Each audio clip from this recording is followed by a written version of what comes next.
I need the money tonight.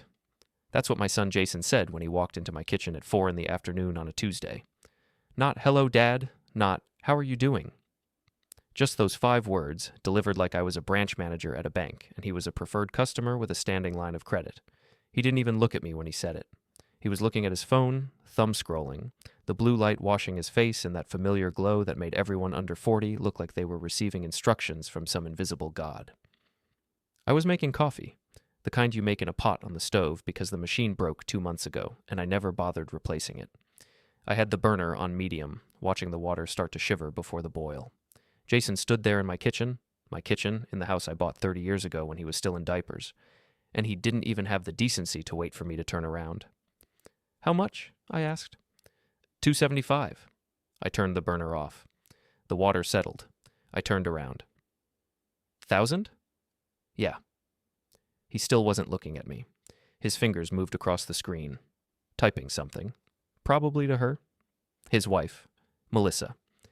The woman who'd smiled at me across the Thanksgiving table 7 months ago and asked me to pass the rolls like we were family. I should have asked why. That's what a normal person would do. Why do you need $275,000 on a Tuesday afternoon with less than 6 hours' notice? What kind of debt comes with that price tag and that timeline? Who exactly is going to come collect if you don't pay? But I didn't ask why, because I already knew it wasn't his debt. It's Melissa's, he said, finally looking up. His eyes were flat. Not scared, not embarrassed. Just flat, like he was telling me the cable bill was due. She made some investments. They didn't work out. Investments, that's what we were calling it. And she needs it tonight. We need it tonight, Dad. We. I nodded. Picked up the pot, poured the not quite boiling water over the grounds in the filter. The smell of coffee filled the kitchen. Dark roast, the kind that tastes like it's got an opinion. I don't have that kind of cash, I said. You've got the house. There it was. Not a request, not a question. A statement of asset allocation. You've got the house. Like it was a poker chip he'd been waiting to call in. You want me to take a loan against the house?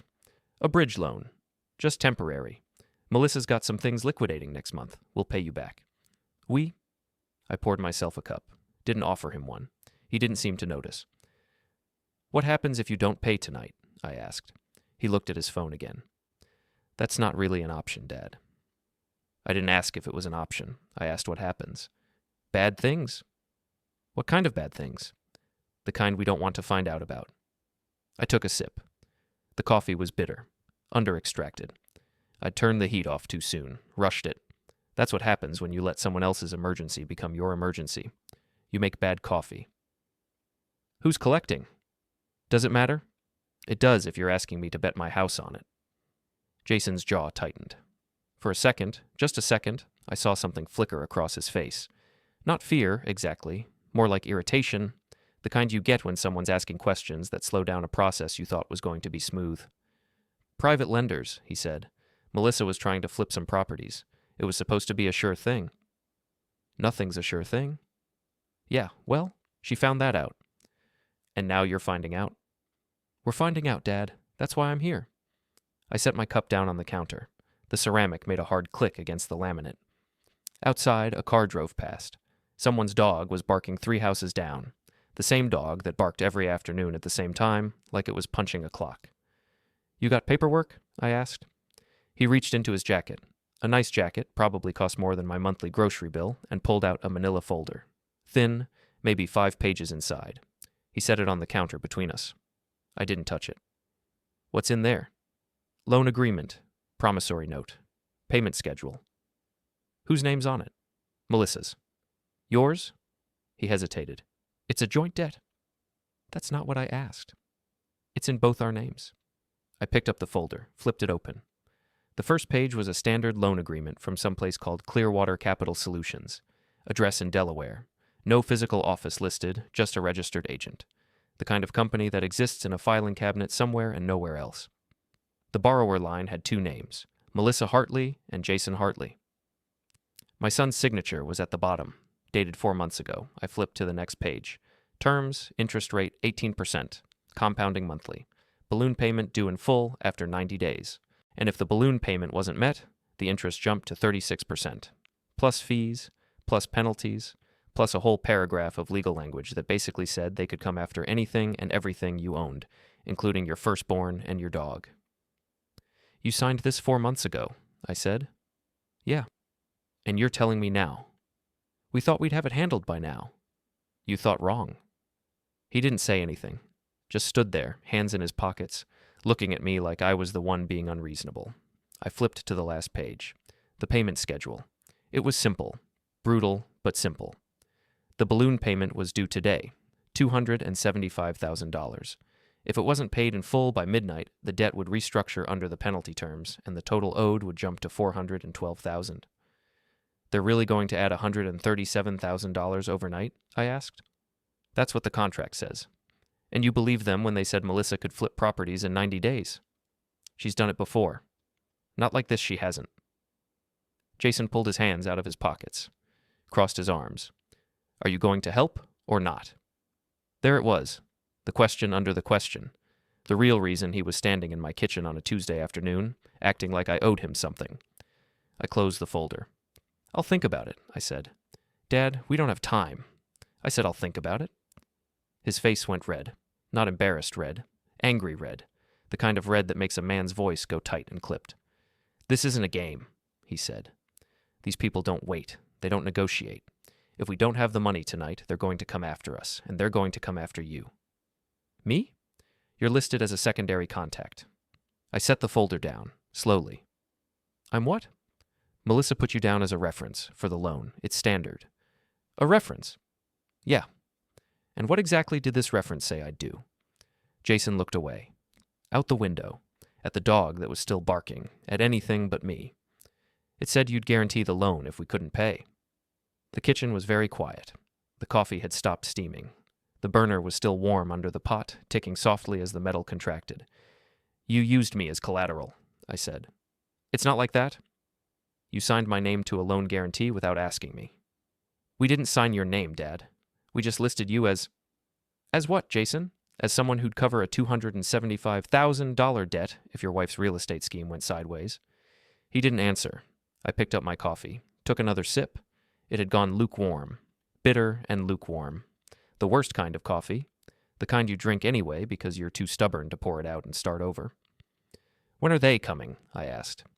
Tonight, 10 o'clock. Here? Yeah. They know where I live. I told you, Dad. You're listed on the paperwork. I nodded. Set the cup down. Looked at my son, my only son, the kid I'd taught to ride a bike and tie his shoes and balance a checkbook back when people still used checkbooks. And I saw someone I didn't recognize. Or maybe I did recognize him. Maybe I'd just been pretending not to. Get out, I said. Dad, get out of my house. We need an answer. You've got one. Get out. He stared at me. For a second, I thought he was going to argue, going to push, going to tell me I didn't have a choice, that I was in this whether I liked it or not. That family means you show up when things get hard. But he didn't. He just picked up the folder, turned around, and walked out. The door didn't slam. That would have taken effort. It just clicked shut behind him, soft and final, like the sound of a lock engaging. I stood there in my kitchen for a long time. The coffee got cold. The sun moved lower in the sky, cutting through the window at a sharper angle, throwing long shadows across the floor. Then I walked to the junk drawer next to the refrigerator and pulled out the folder I keep in the back. The one with the important papers, deed to the house, title to the truck, birth certificate, passport, the will I made 10 years ago that left everything to Jason because he was my son, and that's what you do. I pulled out the deed. The house was paid off. Had been for 6 years. 3 bedrooms, 2 baths, 1,700 square feet on a quarter acre in a neighborhood that used to be decent and was now just old. Zillow said it was worth about $320,000. Maybe more if you believed the algorithm, maybe less if you talked to an actual human. But it was mine, free and clear. No bank owned it. No lender had a claim. Just me. Except now, apparently, I was a secondary contact on a loan I'd never seen. I put the deed back in the folder, put the folder back in the drawer, closed it. Then I went to the bedroom and pulled my old duffel bag out of the closet. The green canvas one I'd used 20 years ago when I still traveled for work. Back when I was the district logistics manager for a shipping company that got bought out by a bigger shipping company, that got bought out by an even bigger shipping company until there were so many mergers and acquisitions that nobody knew who owned what anymore. I'd been good at that job, real good, moving things, tracking things, making sure the right item got to the right place at the right time, and more importantly, making sure the wrong item didn't. I packed light, 2 changes of clothes, toiletries, the folder from the junk drawer, my phone charger, the spare keys to the truck. Then I went to the closet in the hallway and pulled down the lockbox from the top shelf. Combination lock, 3 numbers. Jason's birthday. I'd need to change that. Inside was $4,200 in cash. Emergency fund. The kind you keep on hand in case the banks close or the power goes out or your son shows up at your door with someone else's debt and your name on the paperwork. I took it all. Then I sat down at the kitchen table with a pen and a piece of paper, and I wrote 3 sentences. I went to the front door, opened it, taped the note to the outside right at eye level. Then I went back inside, locked the door from the inside, and left through the back. The truck started on the first try. It usually did. I kept it maintained. Oil changes every 3,000 miles. Tires rotated. Fluids checked. When you spend 30 years making sure other people's things get where they're supposed to go, you learn to take care of your own. I backed out of the driveway at 4:47 p.m. By 5:15, I was on the highway. By 6, I was gone. Before we go any further, hit the hype button, take a second to subscribe, and like the video. It really helps the channel grow. And tell us in the comments. What would you do in this situation? The storage unit was in a town 40 miles east, just off the interstate in one of those clusters of warehouse buildings that all look the same.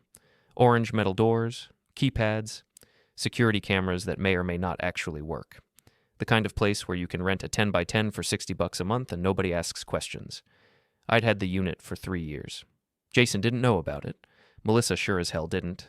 It wasn't a secret exactly, just something I'd never mentioned. When you get to be my age, you learn there's a difference between hiding something and just not volunteering information. I pulled up to the gate at 6:23, punched in the code. The gate rolled open with a metal screech that probably sounded the same in every storage facility in America. The road I drove through. Unit 2 to 17. Second building, third door from the end. The light was already fading. Sunset came early this time of year. By the time I got the truck backed up to the unit and the door rolled open, the sky was the color of a bad bruise.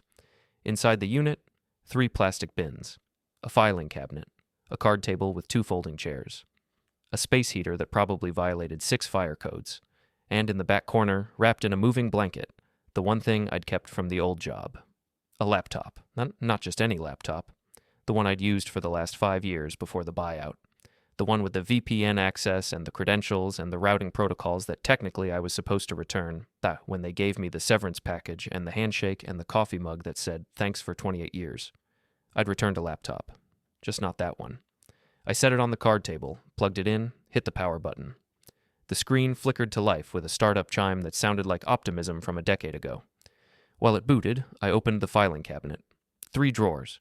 The top one had tax returns going back 15 years. The middle one had mortgage statements, utility bills, the usual paper trail of a life lived in one place for a long time. The bottom drawer had something else. Copies. Every birthday card Jason had sent me since he turned 18, every Christmas card, every Father's Day card with the generic message and the signature that got sloppier every year, every text message I'd screenshotted and printed out, every email, every photo he'd posted online that included me or mentioned me or was taken at my house. I know how that sounds. But when you work in logistics, you learn that documentation isn't about sentiment. It's about proof, about being able to reconstruct a chain of custody when someone asks questions, about showing who had what, when, and why. I pulled out the folder labeled Financial Jason, opened it. Inside were copies of every check I'd written him in the last 10 years. Down payment on his first car, $8,000. Security deposit for his first apartment, $2,000. Wedding gift, $5,000. Loan for Melissa's business venture 3 years ago, $12,000, never paid back. Emergency transmission repair, $2,000. Temporary help with credit card debt, $6,000, $35,000. Give or take. None of it ever mentioned again. I set the folder on the table next to the laptop. The screen had finished booting. Password prompt. I typed it in.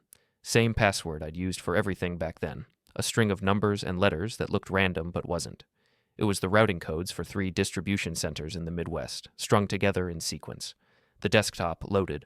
I opened the browser, typed in an address I hadn't used in 3 years, the VPN portal for the old company, the one that was supposed to be deactivated when employees left.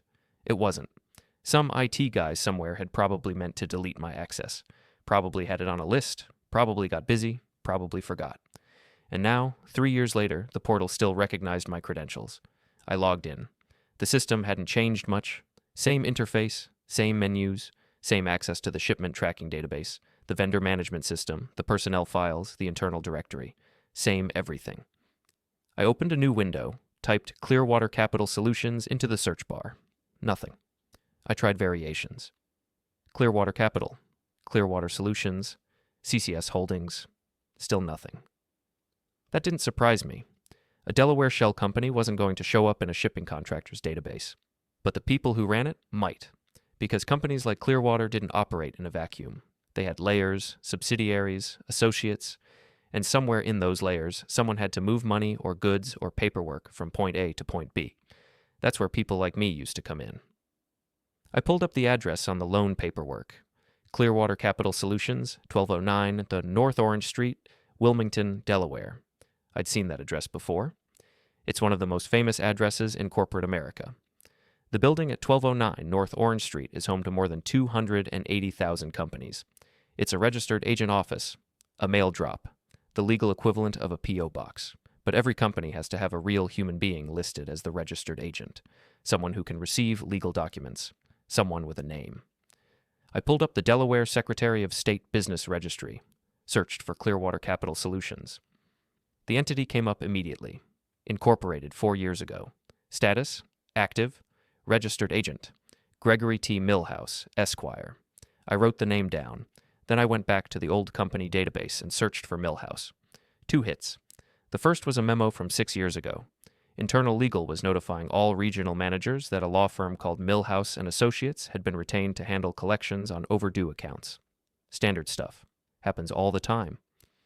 The second hit was more interesting. A shipment record, 3 years ago.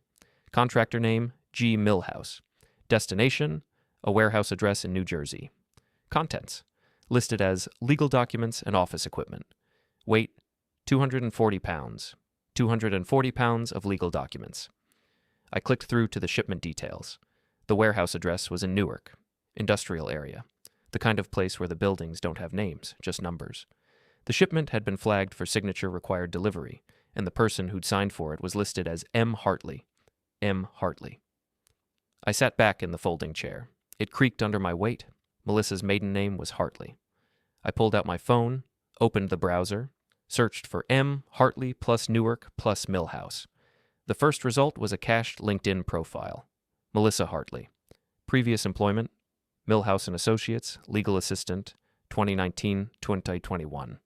She'd worked for him, not just borrowed money from some random private lender. She'd worked for the man who ran the lending company, and then, 2 years after she left, she'd taken out a loan from him. A loan she couldn't pay back. A loan that had my name on it as a secondary contact. I closed the laptop, stood up, walked to the door of the storage unit and looked out at the parking lot. The lights had come on. Yellow sodium vapor, the kind that makes everything look jaundiced and sick. A car drove past on the frontage road, headlights sweeping across the fence. I checked my phone, 7:18 p.m. They'd be at my house in less than 3 hours.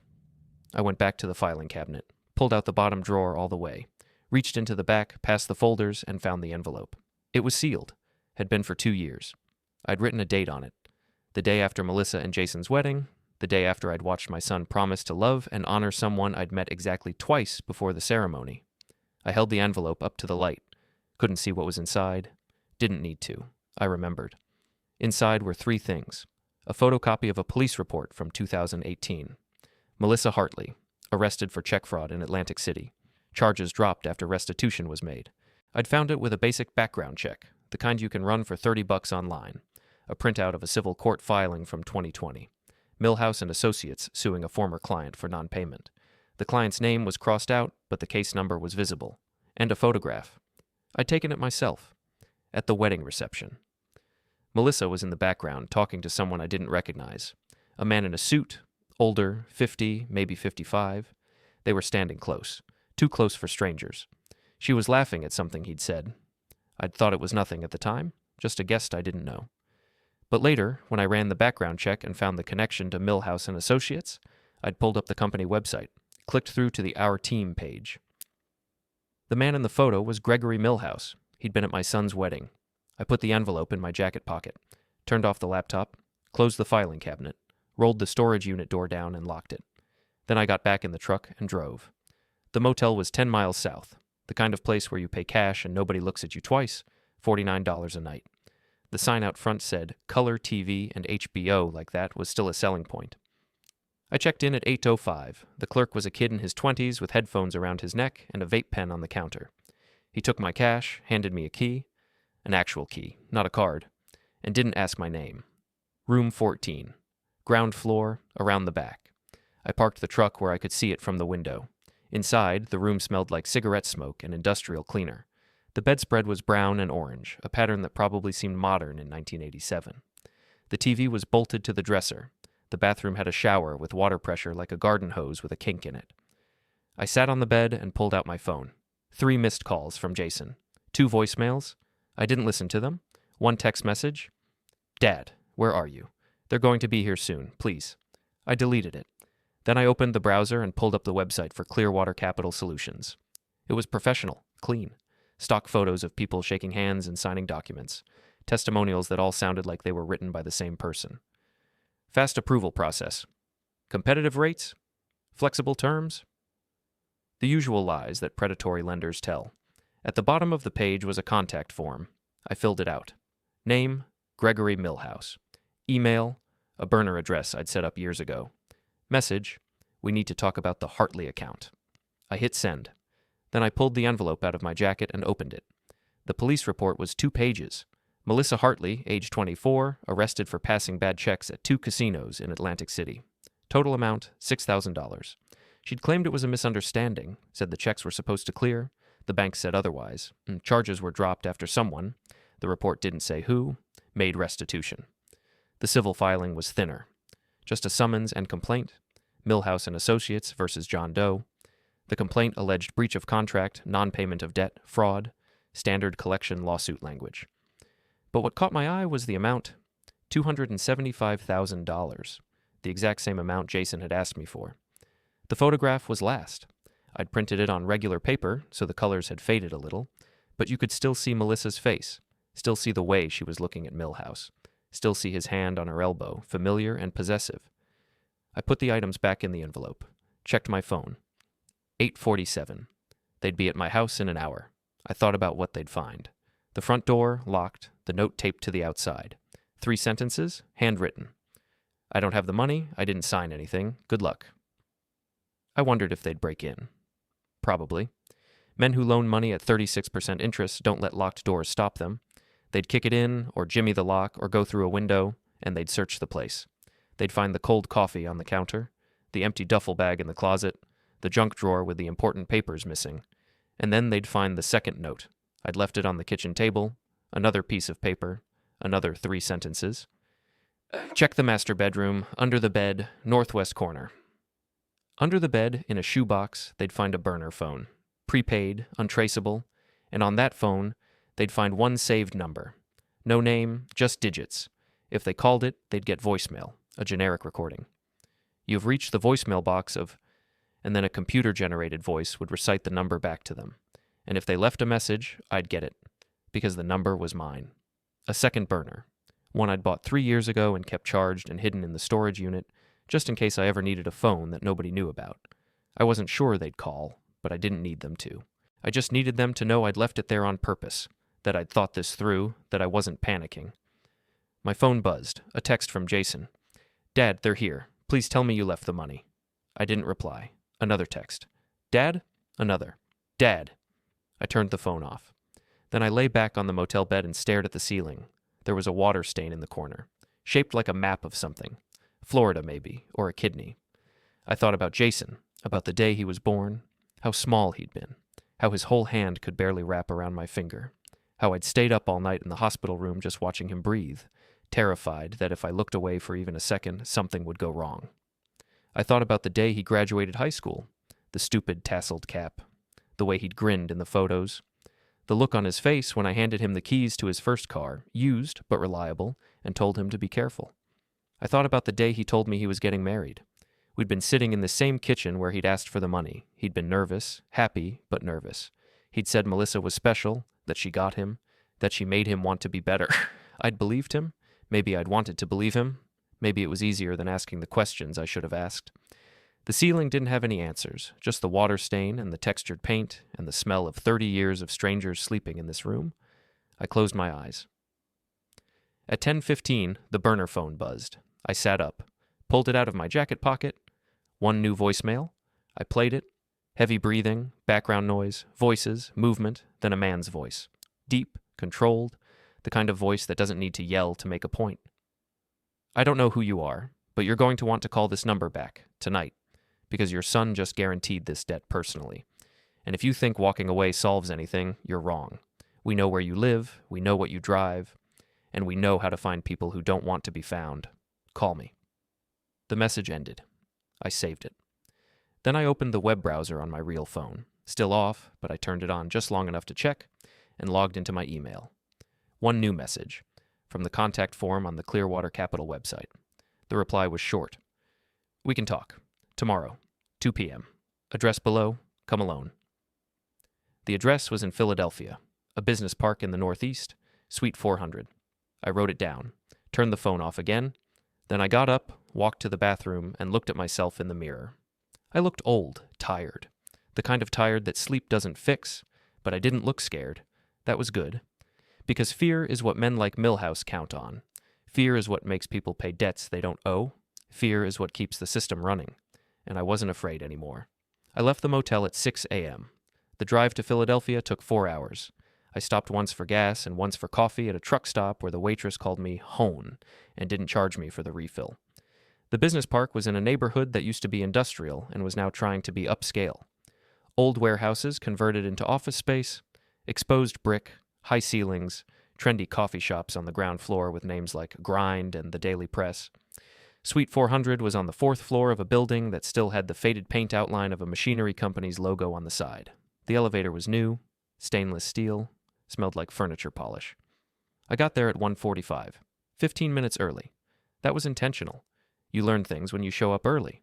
Who else is there? How they react when you walk in. Whether they're expecting you. The 4th floor was a hallway with 6 doors. Suite 400 was at the end. Frosted glass. Gold letters. Clearwater Capital Solutions. I tried the handle. Locked. I knocked. No answer. I waited. At 1:58, the elevator chimed. Footsteps in the hallway. I turned. A man in a suit. 55, maybe 60. Gray hair. Cut short. Tan that looked professional. Shoes that cost more than my truck payment used to be. He was carrying a leather briefcase and walking like he owned the building. He stopped when he saw me. "You're early," he said. "You're Milhouse. And you're the father." He pulled out a key, unlocked the door. "Come in." The office was small. 1 desk, 2 chairs, a filing cabinet, a window that looked out over the parking lot. No secretary, no receptionist, just him. He set the briefcase on the desk, gestured to one of the chairs. I stayed standing. He smiled. Not a friendly smile. The kind of smile that said he'd already won and was just waiting for me to figure it out. "You wanted to talk," he said. "So talk. You know why I'm here. Your son owes me money. My son's wife owes you money. Joint debt, same thing? Except I didn't sign anything." "No," he said, "but you were listed as a reference. And when someone lists you as a reference on a loan this size, that tells me they think you're good for it, that you'll step up." They were wrong. Were they? He opened the briefcase, pulled out a folder, set it on the desk. "Your son came to me 6 months ago, said his wife needed capital for a business venture, said she'd done this kind of thing before, said she had a good track record. She lied. Probably, but he believed her, and he signed the paperwork. And when I asked who'd cover the debt if things went sideways, he gave me your name, said you were good for it, said you'd retired with a pension and a paid-off house and that you'd always taken care of him." I didn't say anything. "He was right about the house," Milhouse said. "I checked. 300,000, give or take. Maybe more if the market's good. That's more than enough to cover what's owed. You want me to sell my house. I want you to pay the debt your son guaranteed. How you do that is your business. It's not my debt. It became your debt the moment your son put your name on the paperwork. You can argue about the legality of that all you want. But here's the thing about arguments. They take time, and lawyers, and money. And while you're arguing, the interest keeps compounding. 36%. That's about $1,000 a day. How long do you think you can afford to argue?" I pulled out the envelope, set it on the desk. "What's this?" he asked. Open it. He did. Pulled out the police report first. Read it. His expression didn't change. Then the civil filing. Same reaction. Then the photograph. He looked at it for a long time. Then he looked at me. Where'd you get this? I took it. At my son's wedding. You were there. So? So you knew Melissa before she married Jason? You worked with her. She worked for you. And 2 years after she left your firm, she came to you for a loan she couldn't pay back. Milhouse set the photo down, leaned back in his chair. You think you've figured something out, he said. I know I have. Then say it. This was a setup, from the beginning. Melissa knew she couldn't pay back the loan. She knew it would default, and she knew you'd come after whoever she put down as collateral. She used my son to get to me. Why would she do that? I don't know yet, but I will. Milhouse laughed. Not a big laugh, just a short, sharp bark that sounded like contempt. You're wrong, he said. But even if you weren't, it wouldn't matter. The debt's real, the contract's real, the timeline's real. And unless you've got $275,000 in that envelope, you're wasting my time. I'm not paying. Then you're going to lose your house. Try it. He stood up, buttoned his jacket, picked up the briefcase. I don't need to try anything, he said. The contract does the work for me. You've got 72 hours to come up with the money. After that, I file a lien on your property, and if you still don't pay, I foreclose. It's all very legal, very clean. Nothing about this is clean. Maybe not, but it's binding. He walked to the door, opened it. You seem like a smart man, smart enough to know when you're beat. I'll expect your call. He left. I stood there for a minute, alone in the office, looking at the photograph on the desk, Melissa and Milhouse. Close enough to be familiar, far enough to be deniable. Then I picked up the envelope, put everything back inside, and I walked out. The truck stop was 20 miles west of Philadelphia, the kind of place where long-haul drivers sleep in their cabs and the diners open 24 hours. I parked near the back, away from the lights. It was 4:30 p.m., still light out, but fading. I sat in the truck and thought. Milhouse was right about one thing. The contract was real. I'd read enough of it to know that much. And if what he said about the lien was true, and I had no reason to think it wasn't, then I had 3 days before my house stopped being mine. 3 days to come up with $275,000. Or 3 days to find another solution. I pulled out my phone, turned it on, 17 missed calls, 9 voicemails, 12 text messages. All from Jason. I didn't read them, didn't listen. I opened the contacts instead, scrolled down to a name I hadn't called in 5 years. Dennis Kowalski. We'd worked together at the shipping company. He'd been in IT, I'd been in logistics. We'd both gotten laid off in the same round of cuts. He'd gone on to do freelance security consulting. I'd gone on to do nothing. But before we left, we'd made a deal. He kept a back door into the company's systems. I kept quiet about it. And if either of us ever needed something, a favor, a file, a piece of information that wasn't supposed to leave the building, we'd call. I called. He answered on the third ring. Yeah? It's me. Not yet. What do you need? A favor. What kind? The kind you don't ask questions about. More silence. Then, I'm listening. I told him what I needed. It took 5 minutes. He didn't interrupt, didn't argue. When I was done, he was quiet for a long time. You know this is illegal, he said. I know. And if anyone finds out, they won't. You sure about that? No, but I'm doing it anyway. He sighed. The kind of sigh that said he'd already made up his mind but wanted me to think he was still deciding. Give me 48 hours, he said. I've got 72. Then I'll have it in 48. Same drop as before? Same drop. And if I do this, you don't owe me anything. We're square. He hung up. I sat there for another minute. Then I turned the phone off again and got out of the truck. The diner smelled like coffee and grease and pie. I took a booth in the back. Ordered eggs and toast. The waitress was different from the one this morning, older. Looked tired in a way that said she'd been tired for years. The eggs came. I ate. They were fine. Not good. Not bad. Just fine. While I ate, I thought about the photograph, about Melissa and Milhouse standing too close at a wedding I'd paid for, about the way she'd looked at him, about the way he'd looked at her, and I thought about Jason, about the way he'd stood in my kitchen and asked for money like it was something I owed him, like $35,000 over 10 years wasn't enough, like I was a resource to be tapped, not a person to be respected. When had that happened? When had my son stopped seeing me as his father and started seeing me as an ATM? Or had he always seen me that way, and I'd just been too stupid to notice? The waitress came back, refilled my coffee. I didn't thank her. She didn't seem to notice. I finished eating, paid in cash, left a $5 tip because the eggs were fine, and fine is all you can ask for sometimes. Then I got back in the truck and drove. The drop was a rest stop off I-76, westbound side. There's a row of vending machines near the bathrooms. Third one from the left is a Coke machine. It's been broken for years. Nobody's fixed it. Nobody's removed it.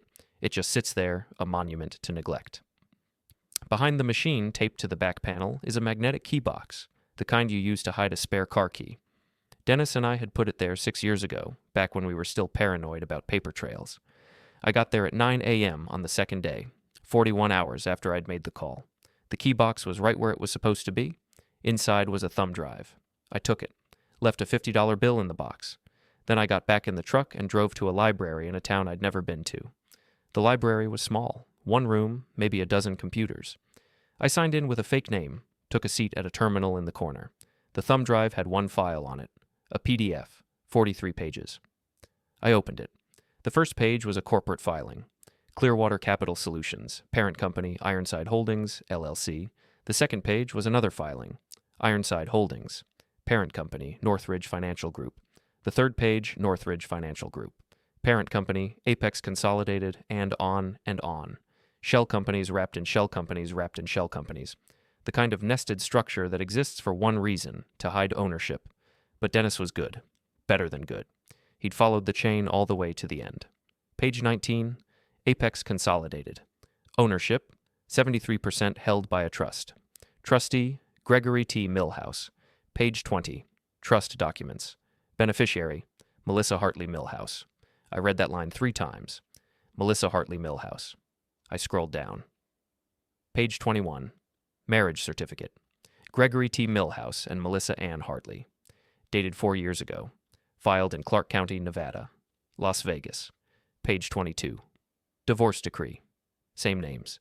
Filed 2 years ago. Also, Nevada. They'd been married. They'd gotten divorced. And then, 1 year after the divorce, Melissa had married my son. I sat back in the chair, stared at the screen. The library was quiet. Someone was coughing in the next row. A kid was playing a game on one of the other computers, the speakers turned down low but not off. I scrolled to the next page. Page 23, Bank Records. An account at a regional bank in Delaware. Account holder, Melissa Hartley. Deposits over the last 6 months, irregular amounts. $50,000 here, $30,000 there, $15,000, $8,000. All from the same source, Clearwater Capital Solutions. She'd been taking payments. Page 24, Transaction Details. Each deposit corresponded to a loan issued by Clearwater. Each loan had defaulted. Each default had resulted in foreclosure or settlement, and each settlement had included a payout to Melissa. She was a shill. They'd done this before. She'd marry someone, or date someone, or get close to someone with assets. She'd convince them to take a loan from Clearwater. The loan would default, Millhouse would foreclose, and Melissa would get a cut. My son wasn't the first. He was just the latest. I closed the file, pulled the thumb drive out, slipped it into my pocket. Then I walked out of the library and stood in the parking lot looking at the sky. It was gray, overcast, the kind of sky that makes everything look flat and washed out. I thought about Jason, about the way he'd looked at me in the kitchen, the way he'd said, "We need it tonight," like I was part of the problem and the solution at the same time. He didn't know. He couldn't know. Nobody's that good of an actor. She'd played him, and she'd used him to play me. And now I had 72 hours to decide what to do about it.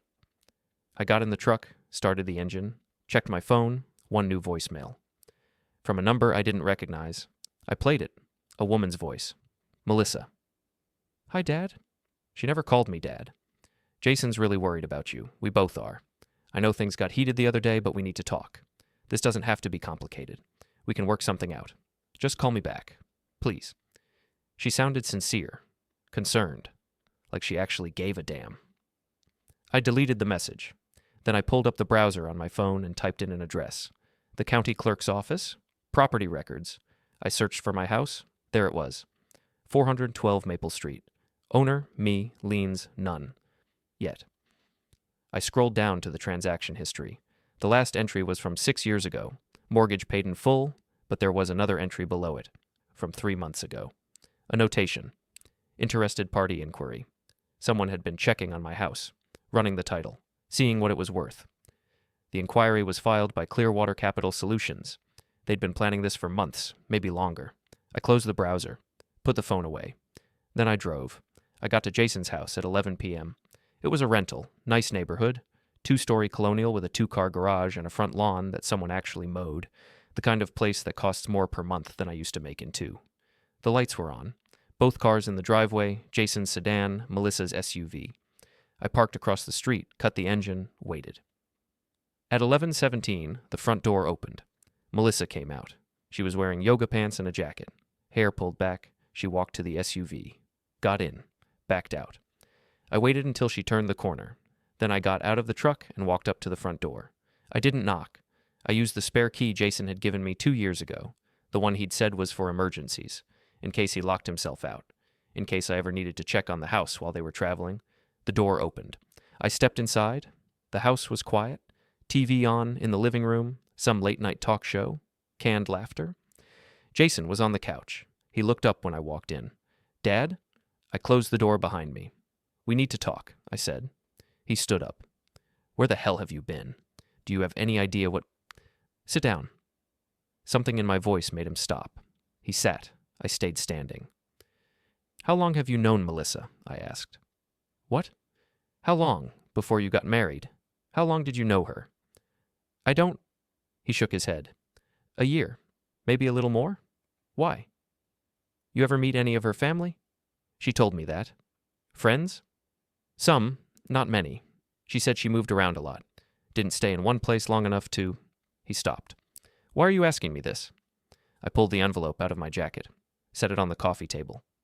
"Open it," I said. "Dad, what—" "Open it." He did. Pulled out the police report first. Read it. His face went pale.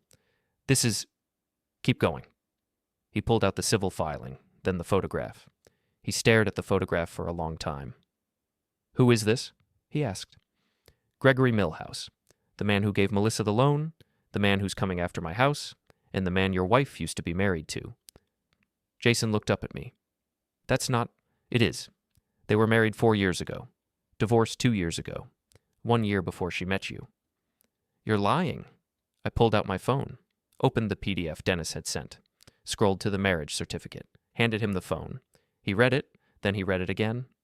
"No," he said. "No, she would have told me. She's been running this scam for years. Find someone with assets. Get close. Convince them to take a loan from Milhouse. Let the loan default. Foreclose. Split the take. You're not the first. You're just the latest." Jason stood up, threw the phone on the couch. "You don't know what you're talking about." "I know exactly what I'm talking about, and you know it too. You've just been pretending you don't. Get out. Not until you admit it." "There's nothing to admit. She made a mistake. She thought the investment would work. It didn't. That doesn't mean—" "It means she played you, and she used you to get to me, because I'm the one with the house. I'm the one with the asset she can liquidate. You're just the hook." He swung at me. I saw it coming. Stepped back. His fist went past my shoulder. He swung again. This time I didn't move. I let him hit me, square in the jaw. It hurt. Not as much as I thought it would, but enough. He stood there, breathing hard, fist still raised. "Feel better?" I asked. He dropped his hand, sat back down on the couch, put his head in his hands. "She loves me," he said. "Maybe she does, maybe she doesn't, but she's still going to take everything you have." "What am I supposed to do?" "You're supposed to leave, tonight, before she gets back." "I can't just—" "Yes, you can. Pack a bag, get in your car, drive to my house. The key's under the planter by the back door. You stay there until this is over. And then what?" "Then I fix it." He looked up at me. "How?" I didn't answer. He stood up again. "Dad, what are you going to do?" "What I should have done the day you showed up with that folder." "Dad, go. Now." He didn't move. I walked to the door. Opened it. "You've got 10 minutes. If you're not gone by the time she gets back, you're on your own." I left. I was back in the truck when Melissa's SUV turned the corner. She pulled into the driveway. Got out. Walked to the front door. I watched through the window as she went inside. 30 seconds later, the lights in the upstairs bedroom went on. 5 minutes after that, Jason came out. He had a duffel bag. He threw it in his car, got in, started the engine. He looked at my truck. I could see his face in the glow of the dashboard. Then he drove away. I waited another 10 minutes. Then I got out of the truck and walked back to the front door. This time I knocked. Melissa answered. She was wearing the same yoga pants, same jacket, but her hair was down now. She looked surprised. "Oh," she said. "I thought you were—" She stopped, smiled. "Hi. Come in." I didn't. "Where's Jason?" I asked. "Upstairs." "Why?" "No, he's not." Her smile faltered. "What?" "He left. About 10 minutes ago. Didn't he tell you?" She pulled out her phone, checked it. "He didn't—" She looked up at me. "Where did he go?" "Somewhere you can't find him." The smile was gone now. "What are you talking about?" "I know who you are. I know what you've been doing, and I know you were married to Gregory Milhouse." She didn't react, not right away, just stood there looking at me. Then she laughed, not a nervous laugh, a real one, the kind that sounded genuine. "Jason told you that?" "Jason didn't tell me anything. I found out myself." "Found out what? That I used to work for a law firm? That I made some bad investments? That's not a crime." "No, but fraud is." "I haven't committed fraud." "You got my son to guarantee a debt he couldn't pay. You used my name as collateral without my permission. And you've been taking payments from Milhouse every time one of your marks defaults. That's fraud, conspiracy, maybe racketeering if I dig deep enough." She crossed her arms, leaned against the doorframe. "You can't prove any of that." "I can, and I will, unless you walk away right now." "Walk away from what?" "The debt, the loan, the claim on my house, all of it. You call Milhouse tonight. You tell him the deal's off, and you disappear." She shook her head. "That's not how this works." "Then I go to the police." "With what? A marriage certificate? Some bank records? That's not evidence. That's a conspiracy theory." "It's enough to start an investigation." "Maybe, but investigations take time. And while they're investigating, the debt's still accruing. The interest is still compounding. And in 3 days, Milhouse files the lien. You think the cops are going to stop that? You think they care about some old man who couldn't keep track of his son's finances?" I took a step closer. "You really think I'm going to let you take my house?" "I don't think you have a choice." "Everyone has a choice." She smiled again, different this time, colder. "Not when they're already beaten." I turned and walked back to the truck. She called after me. "Where's Jason?" I didn't answer. I got in the truck, started the engine, drove away. In the rearview mirror, I could see her standing in the doorway, still watching, still smiling. I didn't go back to the motel. Instead, I drove to a 24-hour diner on the edge of town, the kind of place where truckers and insomniacs sit in separate booths and nobody talks to anybody. I ordered coffee. The waitress brought it without asking if I wanted cream or sugar. I drank it black. The clock on the wall said 1:23 a.m. I had less than 48 hours. I pulled out the thumb drive, turned it over in my hand. Everything I needed was on this little piece of plastic. Proof of the shell companies, proof of the marriage, proof of the payments. But Melissa was right. It wasn't enough. An investigation would take weeks, maybe months. And by then, the lien would be filed. The house would be gone. And Milhouse would move on to the next mark while Melissa found the next Jason. I needed something faster. I pulled out my phone, opened the browser, searched for Gregory Milhouse. The first result was the Clearwater Capital website. The second was a LinkedIn profile. Professional photo. List of credentials that sounded impressive but meant nothing. The third result was a news article. Local paper. Philadelphia area. The headline, "Local Attorney Faces Ethics Complaint." I clicked it. The article was 2 years old. Gregory Milhouse had been accused of mishandling client funds. The complaint was filed by a former client who claimed Milhouse had used escrow money for personal investments. The case had been settled out of court. No admission of wrongdoing, but the settlement amount was sealed. I kept searching. Fourth result, another article. Same paper. 1 year later. Attorney suspended after second complaint. This time, it wasn't about money. It was about a conflict of interest. Milhouse had represented both sides of a real estate transaction. The buyer claimed they didn't know. The seller claimed they didn't care. But the state bar didn't like it. Milhouse got a 6-month suspension. Fifth result, his reinstatement notice. He'd completed the required ethics training. He was back in good standing. But the complaints were on the record. I closed the browser, opened my contacts, scrolled to a name I hadn't thought about in years, Linda Pritchard. She used to be a reporter at the Inquirer. Covered business and finance. We'd met 10 years ago when she was doing a story on shipping fraud.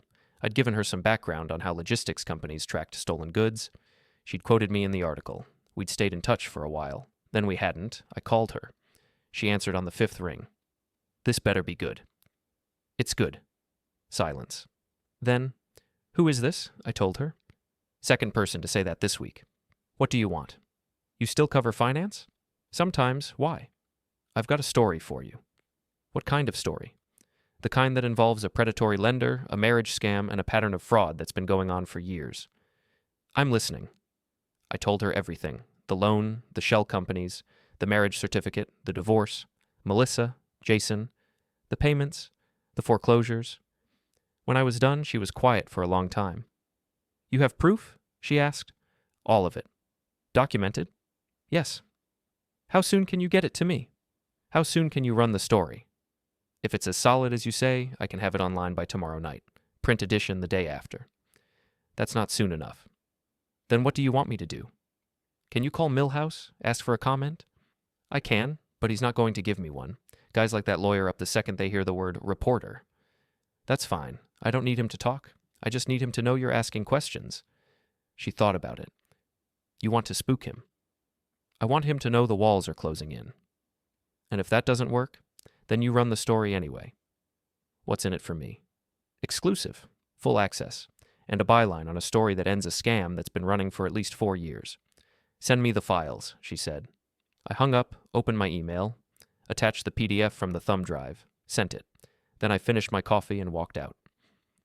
The sun came up at 6:47 a.m. I was sitting in the truck, parked across the street from Milhouse's office. Same building, same frosted glass door on the 4th floor. I'd been there since 5 a.m. At 8:12, a black sedan pulled into the lot. Milhouse got out. Same suit, same briefcase, same walk.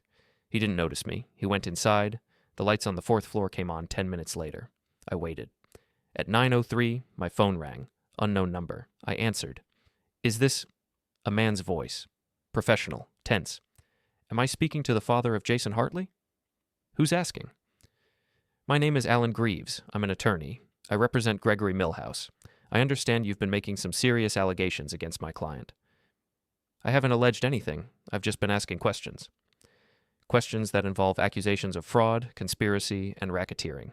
Those are serious charges. They're serious crimes. Mr. Milhouse has asked me to inform you that if you continue to spread these baseless claims, he will have no choice but to pursue legal action for defamation. He can try. He can succeed, and he will, unless you retract your statements immediately and issue a formal apology. I'm not retracting anything, and I'm not apologizing. Then you leave us no choice. Good, because you're leaving me no choice either. I hung up. 30 seconds later, the phone rang again. Same number. I didn't answer. At 9:47, the door to Milhouse's building opened. He came out, walking fast, got in his car, drove away. I followed. He went north, out of the city, into the suburbs, pulled into a parking lot behind a strip mall.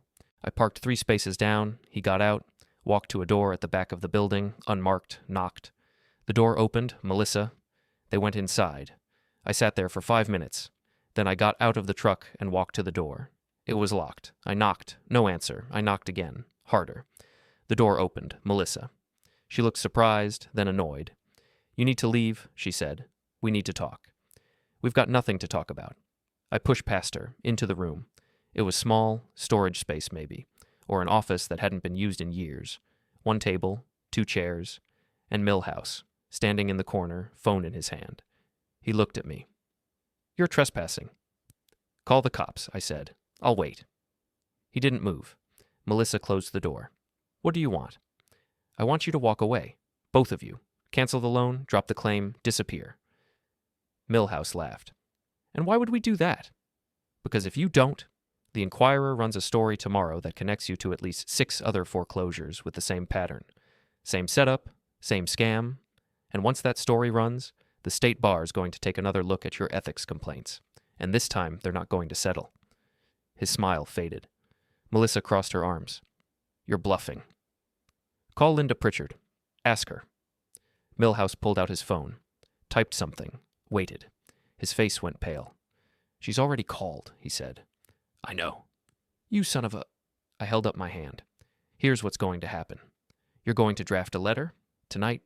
It's going to say that the Hartley loan was issued in error, that the debt is forgiven, that no lien will be filed, and you're going to send that letter to me, to Jason, and to the county clerk's office.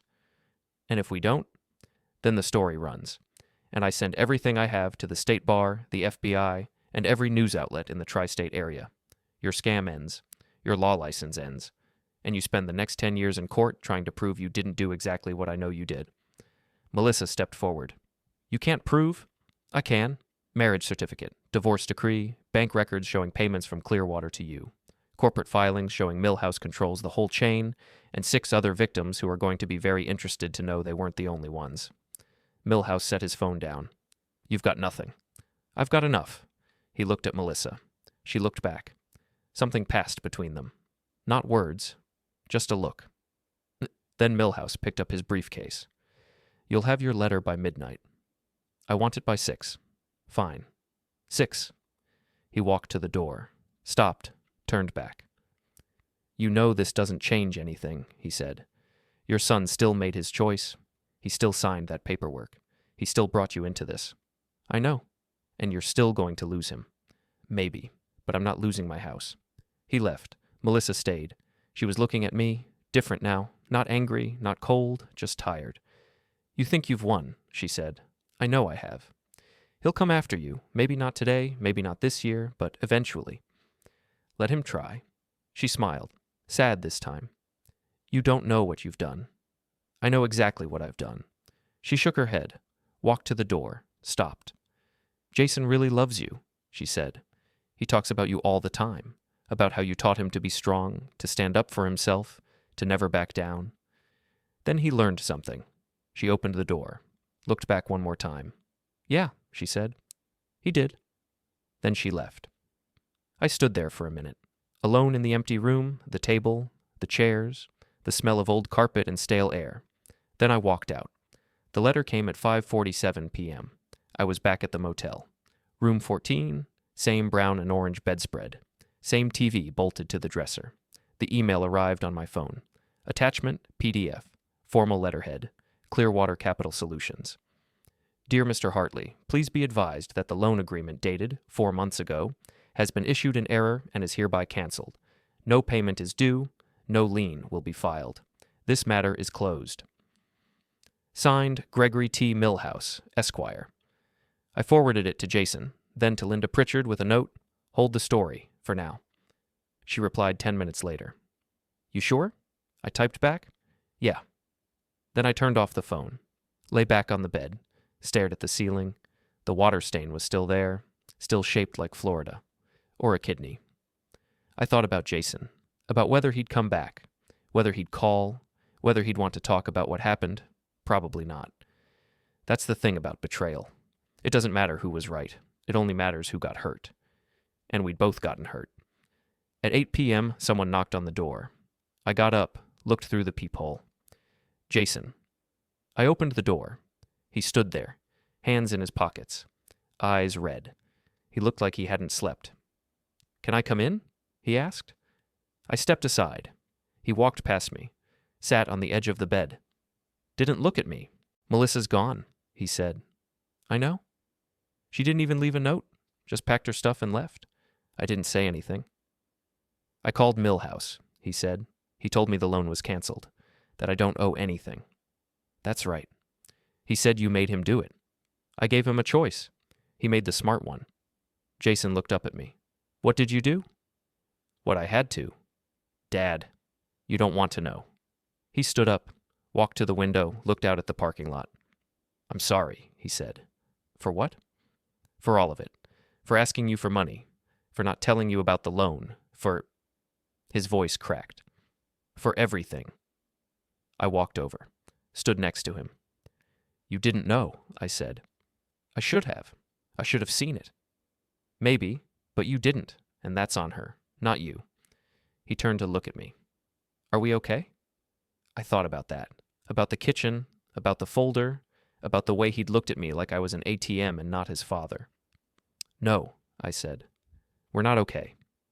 His face fell. But we will be, I said. Eventually. He nodded, wiped his eyes. What happens now? Now you go home. You figure out what you want, and you start over. What about you? I'm going to finish my coffee, drive back to my house, and pretend none of this ever happened. Can you do that? I don't know, but I'm going to try. He walked to the door, stopped, turned back. I love you, Dad. I know. He left. I stood there for a long time, looking at the door, at the empty room, at the bedspread that had probably been ugly even in 1987. Then I packed my bag, checked out, got in the truck. I drove home. The house was dark when I got there. I unlocked the door, stepped inside. Everything was the same: the kitchen, the coffee pot, the junk drawer, the hallway closet with the lockbox on the top shelf. I walked to the bedroom, pulled the duffel bag out of the closet, unpacked it, put everything back where it belonged. Then I went to the kitchen, made coffee, the right way this time, let the water boil, let it steep. It tasted good. I sat at the table, drank my coffee, looked at the empty chair across from me. Tomorrow, I'd call Jason. We'd talk. Maybe not about everything, but about something. Tomorrow, I'd put the folder back in the junk drawer, lock the lockbox, change the combination to something Jason would never guess. Tomorrow, I'd start over. But tonight, I just sat there, drinking my coffee, watching the shadows move across the wall as the sun went down. And for the first time in weeks, I felt like I could breathe. Then my phone buzzed. I pulled it out. One new message. From a number I didn't recognize. I opened it. No words. Just a photo. Melissa, standing in front of a car, smiling.